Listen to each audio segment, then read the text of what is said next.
រកស៊ីគឺចង់បានទ្របចូលនៅក្នុងក្បួនហុងស៊ុយផ្ទះមកប្រភេទនេះដែលមានទ្វារដូចដែលលោកគ្រូនឹងនិយាយនេះយើងហៅថាទ្វារបើកទ្របមានន័យថាកាលណាយើងបើកទ្វារទៅទ្របចូល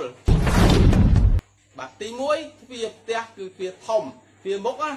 ទ្វារមុខហ្នឹងគឺមាន2សន្លឹកហើយពេលបើក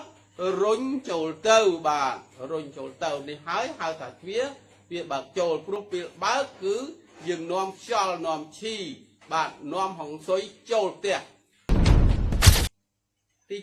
2ទ្វារក្រោយបាទទ្វារក្រោយតោងចែកទ្វារតូចមួយសន្លឹក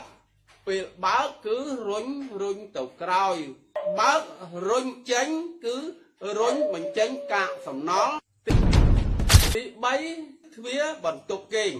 ទ្វារបន្ទប់គេងពេលចូលគឺរុញចូលមិនមែនរុញចេញទេគឺទ្វាររុញចូលនេះគេហៅថាទ្វារទ្របចូលបាទទី4គឺទ្វារបន្ទប់ទឹកទ្វារបន្ទប់ទឹកគប្បីជាទ្វារដែលរុញចូលយើងសរុបសេចក្តីមកទ្វារទ្របចូលនោះទី1ទ្វារមុខទ្វារធំទ្វារបន្ទប់គេង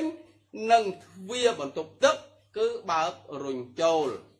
បាទហើយចុងក្រោយគឺទ្វារក្រោយទ្វារផ្ទះទ្វារក្រោយគឺទ្វារតូចហ្នឹងគឺពេលបើករុញចេញប្រភេទទ្វារយ៉ាងនេះនៅក្នុងក្បួនហុងស៊ុយហៅថាទ្វារនាំទ្របចូលបើវីដេអូនេះមានប្រយោជន៍សូម share បន្តដើម្បីចែកគ្នាដឹងឮនិងធ្វើការសិក្សា